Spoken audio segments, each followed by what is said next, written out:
Hi, my name is Jaeger Ruben. This is Amos Lundvall. We're from Velotooler. So today we're going to talk about service and how to bring service, how to bring more service to people who actually people that need that service. But we're going to talk about it from like a bigger industry perspective. So. Yeah, I mean, I think we're at this point, like the smart people in the industry that are writing the articles are telling all the bike shops and and mobile businesses that they need to really focus on service rather than just sales. They need to make the service dollars a higher percentage of their business. But right now, there's not a lot of avenues to actually make that happen. They just say go do it, or and get a better skill set. And I think like at Velotooler, what we want to focus on is actually getting that business, like forming a relationship with a customer prior to you ever actually meeting them. Mm-hmm. So basically, we're working on a mainstream process where anybody who is thinking or already selling online, we're talking about bike companies, have an access to basically an automated process where the bikes get shipped to either the mechanic or to the customers, and people, either mobile shops or shops, just fulfill those orders and gain the customers, and we actually help them with that. Yeah, what I mean. I think the biggest thing that Velotooler is going to be able to do is form that pathway that from the initial sale that a company is making to the person who buys the bike to actually getting that service work completed. Because I think inadvertently, a lot of the online sales, they don't have a solution to provide the service work as it is. So they don't have a relationship maybe with a mobile shop or a regular bike shop to actually do that assembly. So they're using 95% assembled to make customers believe that they should be able to assemble their own bike, and that when they do that it'll be done, it'll be fine. Mm-hmm. And my argument is that we all know that it isn't true, and the bike behind me is an example of that.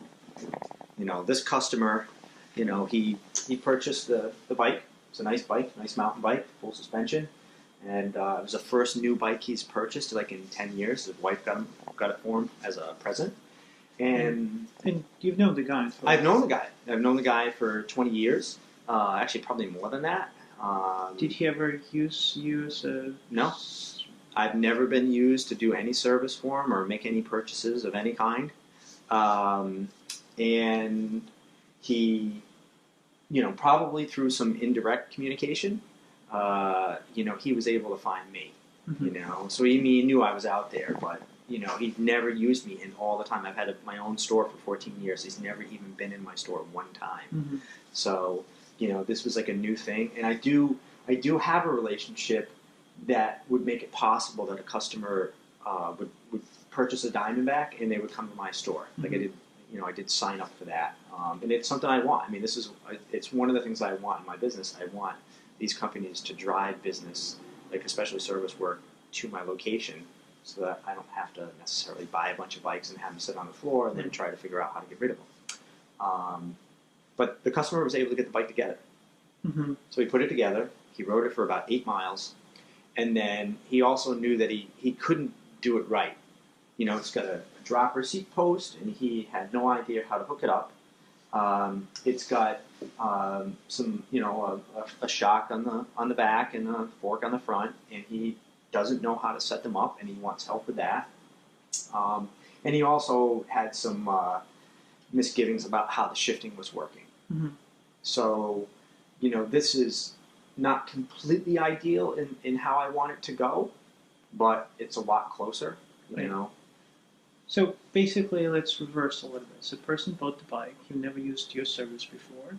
So it looks like he probably may be knowledgeable about the bikes, how to put them together, how to work on them. And this is probably was the purchase that he's less familiar, mountain bike. Yes. Something new territory. Yeah. So when he got this, let's assume there was an image sent online saying it's easy to put together. Mm-hmm. You can do it. So he's done it. He was not comfortable, and then he reached out to you.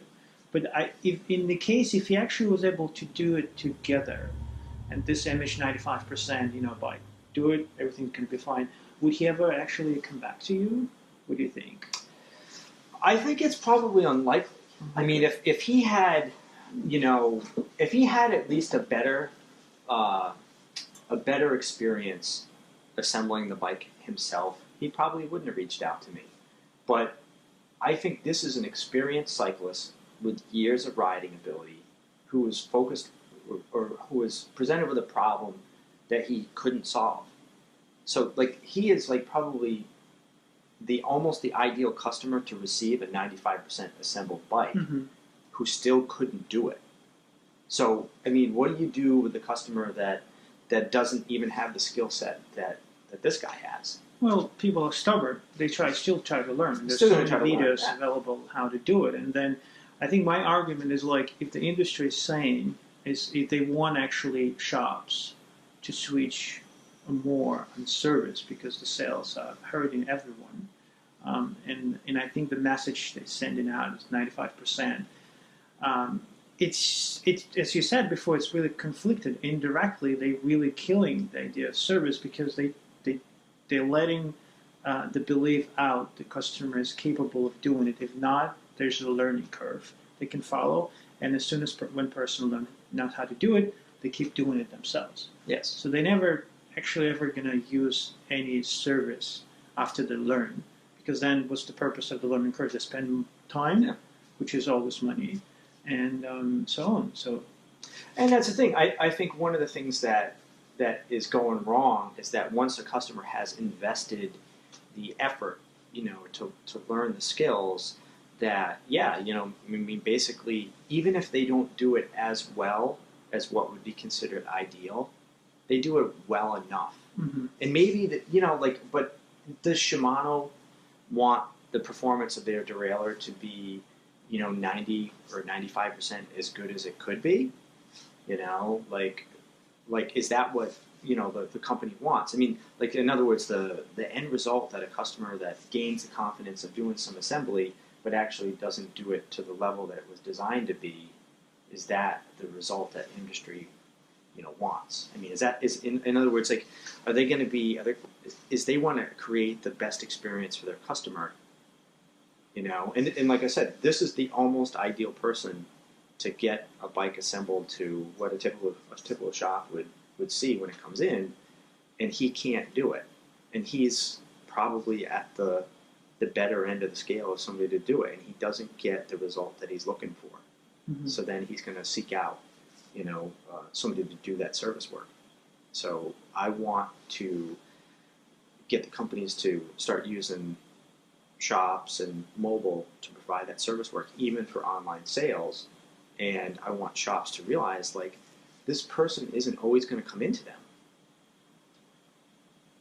They might assemble the bike well enough for themselves, even if it's not as well as it could be, and then just go out and ride it around.